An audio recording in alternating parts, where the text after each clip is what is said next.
Comme vous l'avez écrit dans votre livre Le serment de Berne, de la mort solitaire à la mort solidaire, dans lequel vous transmettez un message d'espoir autour de la question de la fin de vie, pensez-vous que ce message d'espoir peut se transmettre aujourd'hui par la dépénalisation de l'euthanasie en France? Moi, je pense qu'il faut, je vous l'ai dit, une loi qui donne un droit d'éteindre la lumière, un droit de choisir le moment et la manière de partir.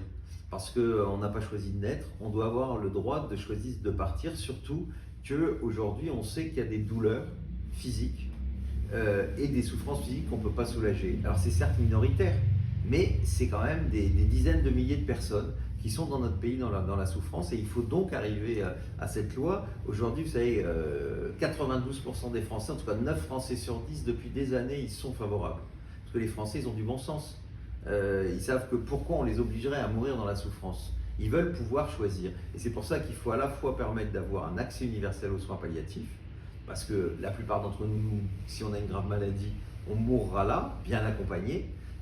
Et aujourd'hui, le compte n'y est pas. Il y a 21 départements en France qui n'ont aucune unité de soins palliatifs. C'est quand même scandaleux. C'est-à-dire que nos fins de vie, elles ne sont pas traitées comme nos débuts de vie. On n'est pas des citoyennes et des citoyens jusqu'au bout.